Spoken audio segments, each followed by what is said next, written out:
Part 3 of constitution of India को हम पढ़ रहे हैं, जो कि रिलेट करता है फंडामेंटल राइट्स से। आर्टिकल 12 से लेकर आर्टिकल 35 तक टोटल इसमें आर्टिकल्स स्पेसिफाइड हैं जो सभी फंडामेंटल राइट्स बताते हैं। आर्टिकल 22 हमने लास्ट पढ़ा था, which talks about the protection against unlawful detention and protection against detention and arrest. Like a person who have been arrested, he should be presented presented to magistrate within 24 hours and all.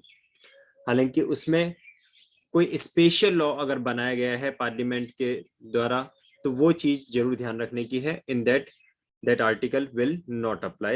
The provisions of this article 22 will not apply where the Parliament has enacted a special law for the protection of you can say in the interest of the country or terrorism or any such kind of. Now, Article 23, it talks about, and it is a part of right against exploitation. Right against exploitation. So Article 23, it talks about prohibition of traffic in human beings, that is जहाँ पे human beings का व्यापार होता है, उन्हें खरीदा बेचा जाता है, and forced labor यानी कि जिन्हें बंधुआ मजदूरी करवाई जाती है। तो ये हमारे इंडिया में आज भी यू कैन से प्रेवलेंट है, human trafficking and all, particularly Asian countries में ये ज़्यादा है for the purpose of body parts and for the labor also, and for the other like prostitution also. There are a lot of reasons for this purpose. The humans are sold and purchased like a commodity. So for this purpose, initially it was made as a fundamental right, that is the traffic in human beings and begar. This word is begar, जिसको हम कह सकते हैं कि bonded labour, बिना salary के बिना पैसे के काम करवाना। ये बेगार सिस्टम इंडिया में normally you can say zamindari system के समय पे ज्यादा प्रेवलेंट था। अभी तो आपको देखने के लिए नहीं मिलेगा, but at the time of independence begar system होता था, जमींदार होते थे, बिना पैसा दिए काम करवाते थे। That is called begar. So traffic in human beings and begar and other similar forms of forced labor again bonded labor are prohibited. किसी भी व्यक्ति को उसकी मर्जी के बिना कैसे काम करवाया जा सकता है, that is known as forced labor. person काम नहीं करना चाह रहा है, he is not willing to perform that particular act, still he is forced to do that labor work, and any contravention of this provision shall be an offense punishable in accordance with law. तो इसका कोई भी contravention होता है, यानी कि कोई इसको वायोलेट करता है, what thing, human trafficking, begar and forced labour, इन चीजों का अगर कोई वायोलेट करता है, कोई पर्सन ह्यूमन ट्रैफिकिंग में इन्वॉल्व रहता है, बेगार में या फिर फोर्स्ड लेबर में इन्वॉल्व रहता है, then shall be punishable, shall be an offense, this will shall be considered to be an offense and will be punishable in accordance with law. जो भी लॉज उसके लिए बनाए हुए हैं उसके अकॉर्डिंगली वो पनिशेबल होगा। हालांकि इसके लिए एक चीज मैं आप लोगों को बताना चाहूं, क्या आर्टिकल 23, ध्यान से सुनिएगा इस बात को, क्या आर्टिकल 23 अपने आप में सेल्फ एग्जॉस्टिव है? क्या आर्टिकल 23 का यूज करते हुए पनिशमेंट दिलवाया जा सकता है? क्या आर्टिकल 23 का यूज करते हुए itself ये ऑफेंस क्रिएट कर देती है? So the answer is no, because for the application of article 23 separate law needs to be enacted. यहाँ पे साफ लिखा हुआ है punishable in accordance with law, like for the labour, for the human trafficking, for all these separate acts were enacted. कुछ ऐसे articles होते हैं जो सेल्फ इंक्रिमिनेटरी होते हैं, जो कि अपने आप में एग्जॉस्टिव होते हैं, वो अपने आप में एक ऑफेंस क्रिएट करते हैं। बट जहां हम बात करें आर्टिकल 23 की, it is not self exhaustive, इसके एप्लीकेशन के लिए सेपरेट लॉज इनेक्ट करने पड़ते हैं। Further clause 2 says that nothing in this article shall prevent the state, ये बात इंपॉर्टेंट है, अगर स्टेट कुछ ऐसा करना चाहता है तो उसको फ्रीडम रहेगी क्या करना चाहता है। देखिए इसको, nothing in this article shall prevent the state, state का मीनिंग यहाँ पे डायरेक्टली किससे है, जो स्टेट आर्टिकल 12 में डिफाइन किया गया था। आर्टिकल 12 में स्टेट को हमने क्या डिफाइन किया था, जिसमें central government, state government, parliament, legislature and local government सब आ जाता है, तो वो उसमें हमने इंक्लूड किया था। So nothing in this article shall prevent the state from what, from imposing compulsory service for public purposes, यानी कि अगर स्टेट चाहे, अगर इंडियन गवर्नमेंट चाहे तो किसी के ऊपर भी compulsory service for the public purposes impose की जा सकती है। अब सोचने वाली बात यह है कि एक तरफ तो कहा है forced labour should be prohibited, और दूसरी जगह कहा जा रहा है कि स्टेट खुद कंपल्सरी सर्विस इंपोज कर सकता है। तो कब ऐसा किया जा सकता है, ये भी सोचने वाली बात है। अगर कोई नेचुरल क्लेमिटी की कंडीशन है, कोई वॉर सिचुएशन है, या कोई पेंडेमिक है, लाइक अभी कोरोना पेंडेमिक चल रहा है, तो आपको ध्यान है गवर्नमेंट ने बहुत सारे प्राइवेट हॉस्पिटल्स को भी अंडरटेक कर लिया था, और वहां प्राइवेट हॉस्पिटल्स में भी ट्रीटमेंट जो दिया जा रहा था वो फ्री ऑफ कॉस्ट दिया जा रहा था। वो प्राइवेट हॉस्पिटल्स ये नहीं कह सकते थे कि हम तो पर डे का, पर बेड का इतना चार्ज करते थे तो अब हमें तो ये अमाउंट दिया जाए, नहीं, because it is in the article 23 there is clause 2, government अगर चाह रही है, स्टेट अगर चाह रही है for the public purposes, for the public purposes तो कंपल्सरी सर्विस इंपोज कर सकती है। तो हॉस्पिटल्स को अंडरटेक कर लिया था, जो डॉक्टर्स थे, इवन डॉक्टर्स को भी अपनी सर्विसेज प्रोवाइड करनी थी free of cost from the government side, government उनको जो भी पे कर रही है from their side, but the doctor can not charge कि मेरी तो ये फीस होती थी, आई वॉज चार्जिंग ₹1000 फॉर पर पेशेंट, नहीं। पेंडेमिक की सिचुएशन में या कोई वॉर सिचुएशन हो जाए, इंडो चाइना वॉर जब हुआ था, if you people are aware of that, Indo China war जब हुआ था, so there was a situation जब हमारे पास में हमारी आर्मी में आर्मी ऑफिसर्स की, हमारे आर्मी मैन की, सोल्जर्स की कमी पड़ गई थी। सो इन दैट सिचुएशन ये कॉल आया था that the citizens of the country should be send for the war. तो वहां पे क्या था, वहां एक सिंपल ट्रेनिंग दी जाती है, महीने भर की 15 दिन की एक ट्रेनिंग दी जाएगी और आपको भेज दिया जाएगा।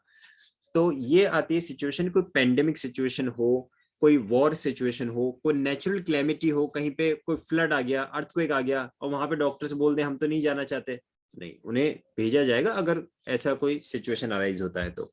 सो nothing in this article shall prevent the state from imposing compulsory service for public purposes, the word public purpose is important है, and in imposing such service the state shall not make any discrimination, और ऐसा करते समय state किसी तरह का कोई भेदभाव नहीं करेगा on grounds only of religion, race, caste और class or any of them। तो जब ऐसा कोई कंपल्सरी सर्विस इंपोज किया जाता है तो ये नहीं कहा जाएगा कि आप इस पर्टिकुलर रिलीजन को बिलोंग करते हो तो आपको करना पड़ेगा, आप दूसरे रिलीजन को बिलोंग करते हो तो आपको ये सर्विस नहीं करना पड़ेगा, because you belong to this particular caste so you have to perform this activity.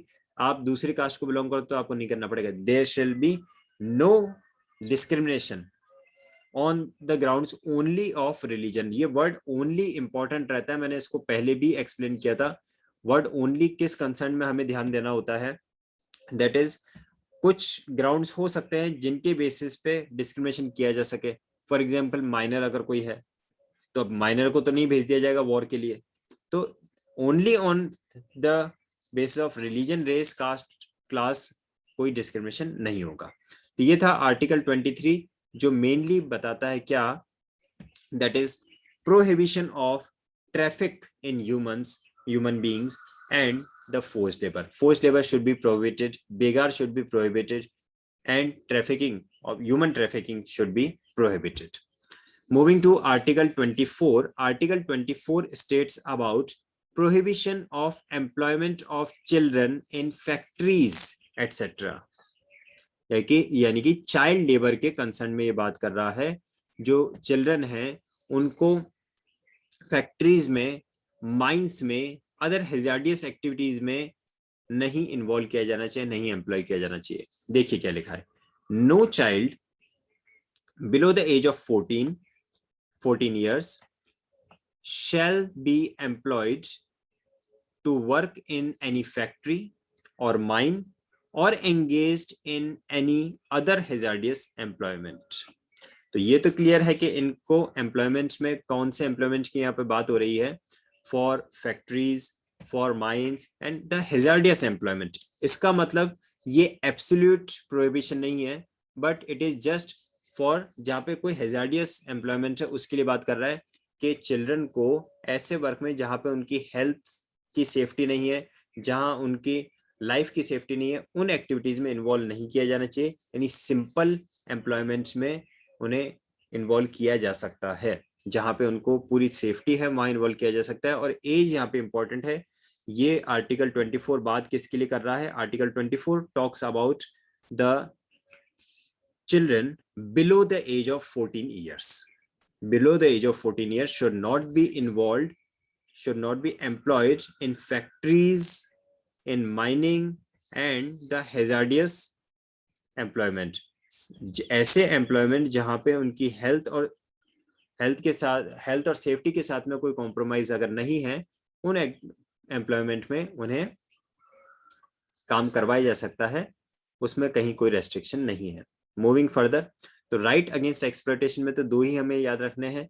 The article 23 talks about prohibition of human trafficking and forced labour and article 24 talks about prohibition of employment of children in factories etc. and children will be considered to be the below the age of 14 years। below the age of 14 years लिखा है, 14 years तक नहीं लिखा है, below the age of 14 years। moving further, next we are having is right to freedom of religion। Actually ये जो articles हम अभी डिस्कस कर रहे हैं, these are the short one, और एग्जामिनेशन में भी इनमें से क्वेश्चंस लिमिटेड ही आते हैं, ज्यादा कोई इस पे आपको केस लॉज भी नहीं मिलेंगे। That's why we are moving in a fast manner, fine। So next comes to be in the category of right to freedom of religion। here we need to take a little bit greater description, explanation। freedom of conscience and free profession, practice and propagation of religion। तो इन सभी terms को हमें थोड़ा ध्यान से समझना चाहिए, in terms का क्या मीनिंग है, इन टर्म्स को किस तरह से हमें फ्रीडम प्रोवाइड हो रही है। कंसाइंस की अगर हम बात करें तो ये होता है कि एक पर्सन कौन से गॉड को मानता है, और उनमें भी किसी भी तरह के कैटेगरीज करता है। सपोज कोई हिंदू पर्सन है, हिंदू कहता है कि मैं शिव जी की पूजा करूंगा, मैं कृष्ण जी के नहीं करना चाहता, ठीक है, ये आपका फेथ है, आपका कंसाइंस है। So conscience is completely related to the faith. कोई पर्सन कहता है कि मैं मुस्लिम रिलीजन को मानना चाहता हूँ, ठीक है, आप जिसको मानना चाहते हैं, जिसमें फेथ करना चाहते हैं। So there is a freedom of conscience. No person will be forced to have a belief और faith to a particular religion और पर्टिकुलर सेक्ट। जिसको जिस भी धर्म, संप्रदाय, पंथ से जिसमें उसकी आस्था है, उसे अलाउ किया जाएगा। फ्री प्रोफेशन, वो जिस भी रिलीजन को प्रोफेस करना चाहता है, जिस इवन प्रोफेशन के हिसाब से हम कैसे लेते हैं कि उस पर्टिकुलर रिलीजन को किस तरह से वो फॉलो करना चाहता है। लाइक प्रोफेशन में आप देखेंगे कि अगर किसी भी पर्सन को हम बात करें, just with a first view हम अगर पहचानना चाहें कि ये पर्सन किस रिलीजन से बिलोंग करता होगा, तो अगर हम कहें क्रिश्चियनिटी के लिए, अगर हम किसी पर्सन के गले में एक नेकलेस देखते हैं जिसमें क्रॉस साइन है, we can just identify that this person may be belonging to a Christianity। if we look to any person who is wearing the saffron color dress or a person who is praying in the temple, we can just belong think that he must be belonging to a Hindu religion. कोई person है जो turban उसने बांध रखा है, यानी कि पगड़ी बांध रखी है, ठीक है, तो हम ये अज्यूम कर सकते हैं that this person must be belonging to a Sikh religion. कोई पर्सन है जिसने दाढ़ी रखी है प्लस मूछें उसके नहीं हैं और सिर के ऊपर उसने अगर जो एक कैप पहनते हैं, व्हाइट कलर की कैप अगर आपने देखा है, तो हम ये मान सकते हैं that he must be belonging to a Muslim religion. यानी अलग अलग रिलीजन को प्रोफेस कैसे किया जाता है, तो कुछ पर्टिकुलर उसके आइडियोलॉजीज होती हैं, उसमें कुछ यू कैन से ऐसे इंडिकेटर्स होते हैं जिनको देखकर हम बता सकते हैं ये पर्सन किस रिलीजन को बिलोंग कर रहा है. लेकिन इसमें भी बात क्या आती है, फिर इसमें भी आता है कि पर्टिकुलर वैसा ही प्रोफेस करना चाहते हैं या नहीं चाहते हैं. तो किसी तरह का इस पे कोई रेस्ट्रिक्शन नहीं है, कोई बाउंडेशन नहीं है, किसी तरह का फोर्स नहीं है. पर्सन जिस भी रिलीजन में उसका फेथ था उसे वो फॉलो कर रहा था, और फॉलो करने के साथ में वो उस किस तरह से उसे प्रोफेस करता है वो भी अलाउड होगा. किसी पर्सन को बाउंड नहीं किया जाएगा कि नहीं अगर आप मुस्लिम रिलीजन से बिलोंग करते हैं तो आपको ये कैप पहननी ही पड़ेगी. ऐसा अगर आप सिख रिलीजन को बिलोंग करते हो तो आपको ऐसा करना ही पड़ेगा. State shall not bound to any person for that any particular thing. Practice की अगर हम बात करें, प्रैक्टिस का मीनिंग आता है कि हम कौन से रिचुअल्स को फॉलो कर रहे हैं, हम किस तरह से उस रिलीजन को फॉलो कर रहे हैं. कुछ लोग होते हैं इस्लाम में जो 5 टाइम्स नमाज पढ़ते हैं, कुछ होते हैं 1 टाइम पढ़ते हैं. तो उसके लिए कोई रेस्ट्रिक्शन नहीं कि नहीं आपको 5 बार दिन में नमाज पढ़नी ही पड़ेगी. कुछ ऐसे इस्लामिक कंट्रीज हैं वहां पे उन्होंने इस चीज को कंपलसरी कर रखा that they need to do certain things. But even Hinduism की अगर लें तो कोई पर्सन अगरबत्ती जलाना चाहता है, कोई आरती दीपक जला के आरती करना चाहता है, कोई पर्टिकुलर जुलूस वगैरह निकालना चाहता है. तो किस तरह से हम प्रैक्टिस कर रहे हैं अपने रिलीजन को, कौन से रिचुअल्स को फॉलो कर रहे हैं, क्या वो किसी कुछ भी अपनाया जा सकता है, किसी तरह का कोई बाउंडेशन नहीं है. It is free. फेथ के लिए फ्री है, प्रोफेशन के लिए फ्री है, किस तरह से हम अपने रिलीजन को प्रोफेस कर रहे हैं अपने बॉडी के ऊपर. प्रैक्टिस के लिए फ्री है, कौन से रिचुअल्स को हम फॉलो करना चाहते हैं, किसी रिलीजन में भी कोई पर्टिकुलर बाउंडेशन नहीं है. इवन प्रोपोगेशन यानी कि हमारे रिलीजन का हम यू कैन से प्रचार करें, इसके लिए भी फ्रीडम दे रखी है कि किसी रिलीजन का प्रचार किया जाना चाहिए. हालांकि इसके ऊपर थोड़ी कंट्रोवर्सी जरूर रही है प्रोपोगेशन पे, because if you are making a free propagation in the sense कि आप अपने धर्म अपने रिलीजन के बारे में किसी को बता रहे हैं मीन्स उसकी अच्छी अच्छी बातें बता रहे हैं कि हमारे रिलीजन में ये चीजें अच्छी हैं, तो उसमें कोई बुराई नहीं है. लेकिन अगर आप किसी पर्सन को ये आप फोर्स कर रहे हैं कि आप ये हमारा रिलीजन ही अच्छा है और आप हमारे रिलीजन में कन्वर्ट हो जाइए, तो वो कहीं ना कहीं फिर क्या हो जाता है, एक तरह से रॉन्ग प्रैक्टिस में आ जाता है. तो प्रोपोगेशन ऑफ रिलीजन पे तो काफी कंट्रोवर्सीज रहती हैं और इंडिया में काफी सारे केस भी इस चीज पे हुए हैं. So propagation should be a free one, जिसमें किसी को किसी तरह का कोई बाउंडेशन ना किया जाए, किसी के ऊपर कोई फोर्स ना किया जाए. बस हर रिलीजन में जो जो अच्छी चीजें हैं वो सबको पता होनी भी चाहिए और बताई जा सके. So this is Article 25, which talks about freedom of conscience, which relates to the belief and faith of particular person, and free profession, which particularly relates to कि आप किस तरह से अपने आप के ऊपर उस पर्टिकुलर रिलीजन को अप्लाई कर रहे हैं. प्रैक्टिस, आप उस रिलीजन में कौन से रिचुअल्स को फॉलो कर रहे हैं.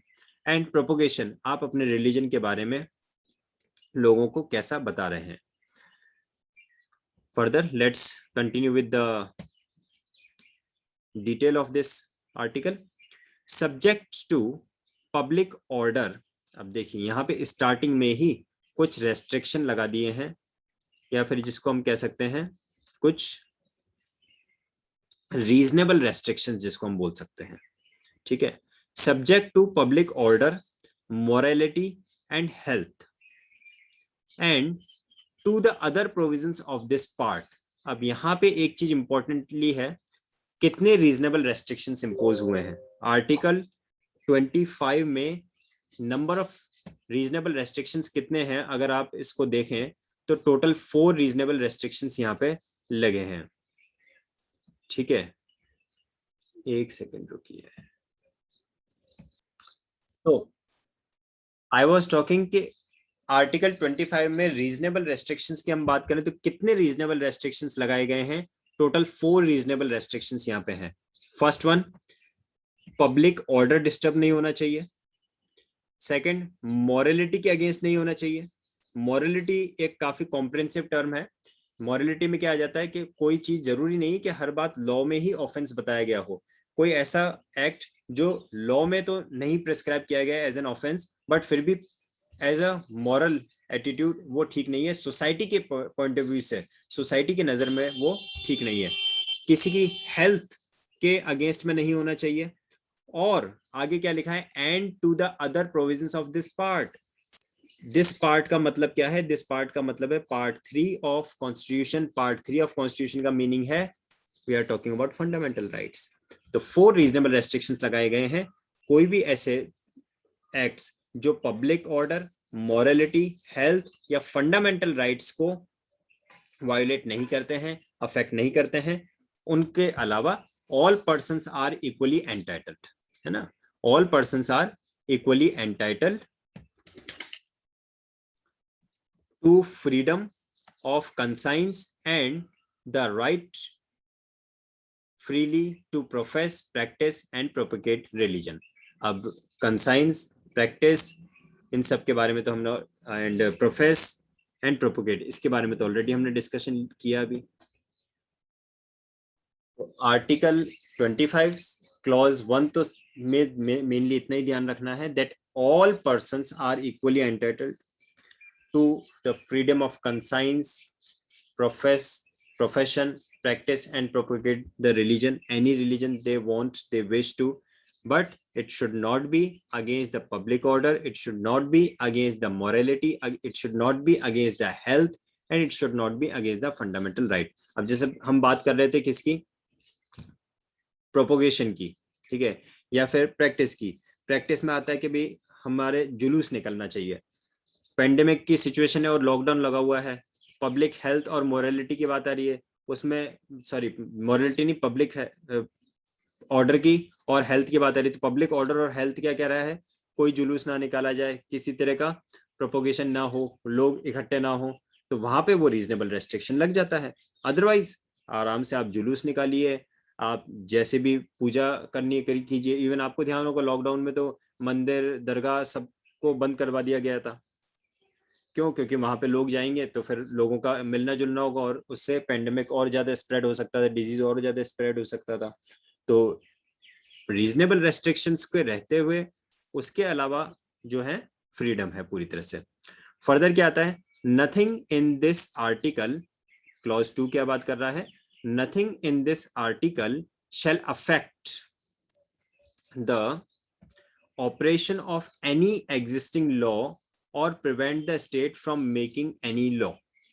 तो स्टेट को एक तरह की एम्पावरमेंट दी है, स्टेट को एक तरह का स्पेशल पावर दिया है फॉर मेकिंग एनी लॉ। किस तरह के लॉ? रेगुलेटिंग और restricting any economic, financial, political और other secular activity which may be associated with religious practice. Religious practice से रिलेटेड अगर कोई इकोनॉमिक एक्टिविटी है, फाइनेंशियल एक्टिविटी है या फिर पॉलिटिकल एक्टिविटी है और other secular activity. Secular activity का मीनिंग जहां पे किसी तरह के कोई भी भेदभाव नहीं किया जाए on the base of religion, जहां पे पर्टिकुलर कोई स्टेट का रिलीजन नहीं है उसको हम सेक्युलर कह सकते हैं। तो स्टेट अगर चाहे तो ऐसे लॉज बना सकता है, स्टेट को रेस्ट्रिक्ट नहीं किया जाएगा। कौन से लॉज बना सकता है? related to economic affairs, related to financial affairs, related to the political affairs।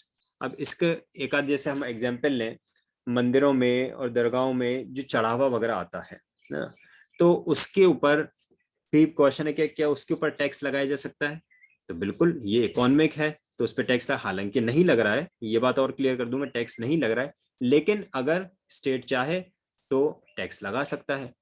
मंदिरों के पास में या जो भी रिलीजियस प्लेसेस होते हैं, वर्शिप के प्लेसेस होते हैं, उनके पास में आप देखेंगे जो ज्यादा फेमस रिलीजियस प्लेसेस होते हैं उसके चारों तरफ दुकानें होती हैं, है ना, इस तरह से काफी सारी दुकानें होती हैं। और ये दुकानें कई बार तो ये होता है कि जो वो रिलीजियस प्लेस है उसी के ट्रस्ट की दुकानें होती हैं, और इन दुकानों पे वही पूजा वगैरह की सामग्री, सब अगरबत्ती, फूल, मालाएं और इस तरह की तस्वीरें वगैरह ये सब चीजें बिकती हैं। तो अगर ये जितनी शॉप्स हैं ये सारी शॉप्स ये ट्रस्ट की हैं, तो क्या ये फ्री ऑफ कॉस्ट होंगी? नहीं, बिल्कुल इनसे रेंट लिया जा रहा है। इन शॉप से ये जो रिलीजियस प्लेसेस, रिलीजियस इंस्टीट्यूशंस हैं, ये जो रिलीजियस ट्रस्ट है, इनसे क्या करेगा, वो रेंट कलेक्ट करेगा। तो ये जो रेंट है, इस रेंट के ऊपर टैक्स लगाया जा सकेगा या नहीं? बिल्कुल भाई, आप मंदिर में जो एक्टिविटीज कर रहे हैं वो रिलीजियस एक्टिविटी है तो उस पर कोई टैक्स नहीं है, लेकिन जहां पे आपने रेंट कलेक्ट किया तो ये तो एक बिजनेस एक्टिविटी हो गई, सीधी सीधी कमर्शियल एक्टिविटी है, तो रेंट कलेक्ट किया उसके ऊपर टैक्स लग सकता है, इम्पोज हो सकता है। So state is allowed to make the rules, make the laws, not rules.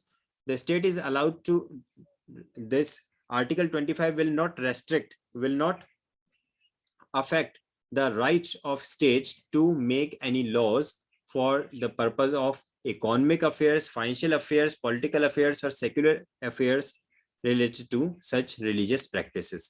उन religious practices के इकोनॉमिक अफेयर्स वगैरह से रिलेटेड, फाइनेंशियल अफेयर्स से रिलेटेड, पॉलिटिकल और सेक्युलर एक्टिविटीज से रिलेटेड अगर किसी तरह के कोई लॉज बनाए जाने हैं तो वो बनाए जा सकते हैं, उसको रेस्ट्रिक्ट नहीं किया गया है। उस पर आर्टिकल 25 का क्लॉज 1 कोई रेस्ट्रिक्शन नहीं इम्पोज करेगा। फर्दर लॉज किस और चीज के लिए बनाए जा सकते हैं? प्रोवाइडिंग फॉर सोशल वेलफेयर और रिफॉर्म और the throwing open of Hindu religious institutions of a public character to all classes and sections of Hindus. ये भी एक अच्छी बात है कि ऐसा कोई लॉ बनाया जाना जो लॉ किस लिए हो, पर्टिकुलरली पहला तो सोशल वेलफेयर के लिए है। सोशल वेलफेयर के लिए तो बिल्कुल बनाया जा सकता है, चाहे वो कोई भी रिलीजन उसमें बीच में कोई बाधा नहीं करेगा। देन रिफॉर्म, यानी कि किसी तरह के कोई बदलाव के लिए, ऐसा बदलाव जो अगेंस्ट सोशल वेलफेयर के लिए, सोसाइटी के लिए मॉरली गुड है। देन और the throwing open of Hindu religious institutions. Actually ऐसा देखा गया था पहले के समय में, कुछ टेम्पल्स में, कुछ हिंदू रिलीजियस इंस्टीट्यूशंस में पर्टिकुलर कास्ट से बिलोंग करने वाले लोगों को एंट्री नहीं थी कि आप पर्टिकुलर इस कास्ट से बिलोंग करते हो, आप दलित हो, आप पिछड़ी जाति के हो, तो आप मंदिर में नहीं जा सकते। ऐसा सब जो रेस्ट्रिक्शंस थे उन्हें रिमूव करने के लिए, उनमें रिफॉर्मेशन के लिए अगर स्टेट कोई लॉ बनाना चाहता है बिल्कुल बना सकता है, उसे नहीं रोका जाएगा। ठीक है, further 2 explanations are given here.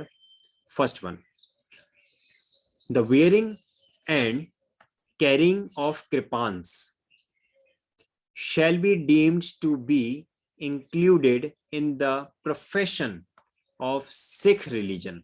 यहाँ पे जो इम्पोर्टेंटली आपको ध्यान रखना है, एक्सप्लेनेशन नंबर 1 जो अप्लाई हो रहा है होल ऑफ इंडिया या ऑल द सिटीजन्स पे अप्लाई नहीं हो रहा है, बल्कि अप्लाई किस पे हो रहा है, only to a particular religion. और यही एक रिलीजन है जिसे कृपान रखना अलाउड है in the, obviously it is an arm, एक तरह का वेपन है, कृपान रखना अलाउड, बाकी किसी रिलीजन में ये अलाउड नहीं है। और उसका जस्टिफिकेशन क्या रहा, ये चीज समझना जरूरी है कि क्यों ये, क्या कोई ये डिस्क्रिमिनेशन है कि एक रिलीजन को हमने अलाउ कर दिया कि आप कृपान रख सकते हैं, दूसरे रिलीजन को नहीं कर रहे हैं, क्या कोई डिस्क्रिमिनेशन है? बिल्कुल नहीं है। उसका एक जस्टिफाइड ग्राउंड क्या है, बिकॉज ये इनके प्रैक्टिस में है, ये इनके रिलीजन में है। जो 5 क का जो था, केश, कृपान, इस तरह से करके, तो जब उनके रिलीजन में है, उनके प्रैक्टिस में है ये उनके, तो उसको अलाउ करना ही होगा। हम किसी के रिलीजन को तो चेंज नहीं कर सकते, हम उनके रिलीजन की प्रैक्टिसेस को तो चेंज नहीं कर सकते। अदर किसी अगर हम रिलीजन की बात करें, चाहे वो हिंदुइज्म हुआ, बुद्धिज्म हुआ या मुस्लिम इस्लाम हुआ, इनमें किसी में भी क्या रिलीजन में कहीं पे लिखा हुआ है कि आप तलवार रख सकते हैं, आप बो एंड एरो रख सकते हैं? कहीं पे भी रिलीजन में तो नहीं लिखा है। हम रख रहे हैं वो बात एक अलग थी, लेकिन रिलीजन में तो नहीं लिखा था। लेकिन सिखिज्म में तो रिलीजन में साफ साफ लिखा है कि कृपान रखा जाए। तो इस वजह से इस पर्टिकुलर रिलीजन को अलाउ किया है, बाकी किसी को भी अलाउड नहीं है। Explanation number 2 says that in sub clause B of clause 2, क्या बोल रहा था? सब क्लॉज बी बात कर रहा था सोशल वेलफेयर एंड रिफॉर्मेशन के पर्पज से बनाए जाने वाले लॉज के लिए। The reference to Hindus shall be construed as including a reference to person professing the Sikh, Jain और बुद्धिस्ट रिलीजन। तो जैन, बुद्धिस्ट एंड सिख, इन तीनों को भी हिंदू में ही काउंट किया जाएगा for the purpose of clause B, sub clause B of clause B. यानी कि जो टेम्पल्स में जिस तरह से अगर किसी को एंट्री करने से सिर्फ कास्ट की वजह से अगर रोका जा रहा था, तो इसी तरह से कोई जैन टेम्पल हो या बुद्धिस्ट टेम्पल हो या अगर कोई गुरुद्वारा है, उनमें भी कास्ट के बेसिस पे किसी को एंट्री करने से ना रोका जाए। प्लस उन इन रिलीजन्स में अगर कोई कास्ट या से रिलेटेड कोई सोशल रिफॉर्मेशन की जरूरत है, सोशल वेलफेयर के लिए कोई लॉ बनाने की जरूरत है, तो सारा ये हिंदुइज्म में ही इनको भी कवर कर लिया जाएगा, Sikh, Jain and Buddhist religion को। And the reference to Hindu religious institution shall be construed accordingly. तो वो सारी चीज इसमें आ जाती है। तो आज हमने डिस्कस किए article 25, article 24, Article 25, which relates to freedom of conscience or and free profession, practice and propagation of religion. Article 24, which relates to prohibition of employment of children in factories etc. जिसमें ध्यान रखना 14 years से below की बात हो रही है, और hazardous activities में prohibition है, only hazardous activities में prohibition है. And Article 23, which was related to prohibition of human trafficking and forced labor. तो इन तीनों आर्टिकल्स का जो एक्सप्लेनेशन बेस्ट हो सकता है मैंने आप लोगों को दिया है। उम्मीद करता हूं आपको अच्छे से समझ में आया होगा। कोई क्वेरी, कोई डाउट अगर अभी पूछना चाहते हैं तो पूछ सकते हैं, otherwise rest of the articles will continue in our tomorrow's class.